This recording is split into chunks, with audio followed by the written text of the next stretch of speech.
Dans le prochain épisode de Plus belle la vie, l'inquiétude de Delphine va crescendo, tandis que Baptiste est rattrapé par sa vocation et que Rocha est menacé. Attention, les paragraphes qui suivent contiennent des spoilers sur l'épisode de Plus belle la vie diffusé demain soir sur France 3. Delphine comprend ce que cache Théo. Choqué par l'indécence de Théo, Lola se rhabille et quitte sa villa. Le lendemain, Noé constate que Théo prend les choses à la légère et décide de prendre ses distances avec lui. Delphine surprend leur conversation. Quand Théo lui montre la bague qu'il a achetée pour demander Coralie en mariage dès son retour, Delphine est sceptique. De son côté, Blanche remarque que Noé a jeté le costume qu'il s'était acheté pour ressembler à Théo. L'adolescent refuse de parler de ce qui le tracasse à sa mère, qui en fait part à Franck. Ce dernier continue de trouver Théo de plus en plus louche et le soupçonne de se droguer. Il conseille à Delphine de le surveiller en permanence pour essayer de comprendre. Le soir, quand Théo sort, Delphine le suit discrètement. En l'observant, elle découvre la cause du comportement insouciant de son fils, la bipolarité.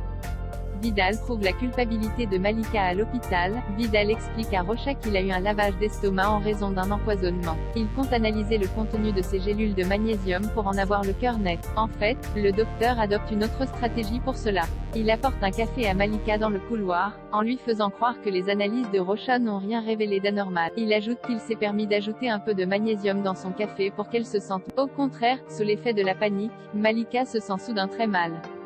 Vidal l'ausculte et prétend qu'il ne peut pas la guérir s'il ne connaît pas la substance qu'elle a ingérée. Malika avoue alors qu'il s'agit de l'arsenic.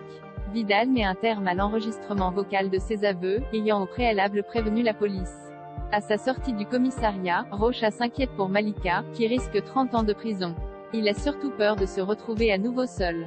Toutefois, il peut compter sur le soutien de tous ses anciens locataires, avec lesquels il dîne au Marcy. Il s'excuse de ne pas les avoir crus. S'il est prêt à baisser les loyers de la coloc, aucun d'entre eux ne veut retourner y vivre. Baptiste part en intervention. Kevin prend des nouvelles de Baptiste, qui semble avoir fait une croix sur son projet de devenir pompier, même volontaire. Quand il passe à la caserne pour rendre son BP, il apprend que toutes les équipes sont mobilisées pour se rendre à un incendie qui menace une zone industrielle à risque. Il se décide à accompagner son instructeur en binôme sur place. Baptiste et Jean-Louis se garent avec leur camion non loin de l'incendie pour sécuriser le périmètre, peu importe le temps que cela prendra. Ils reçoivent des informations sur le feu qui continue de prendre de l'ampleur. Plus le temps passe, plus Baptiste et son instructeur apprennent à se connaître, notamment vis-à-vis de leurs familles respectives. Étant donné que le feu risque de se propager vers la zone industrielle qu'il protège, Baptiste prévient ses parents car il va probablement y passer la nuit.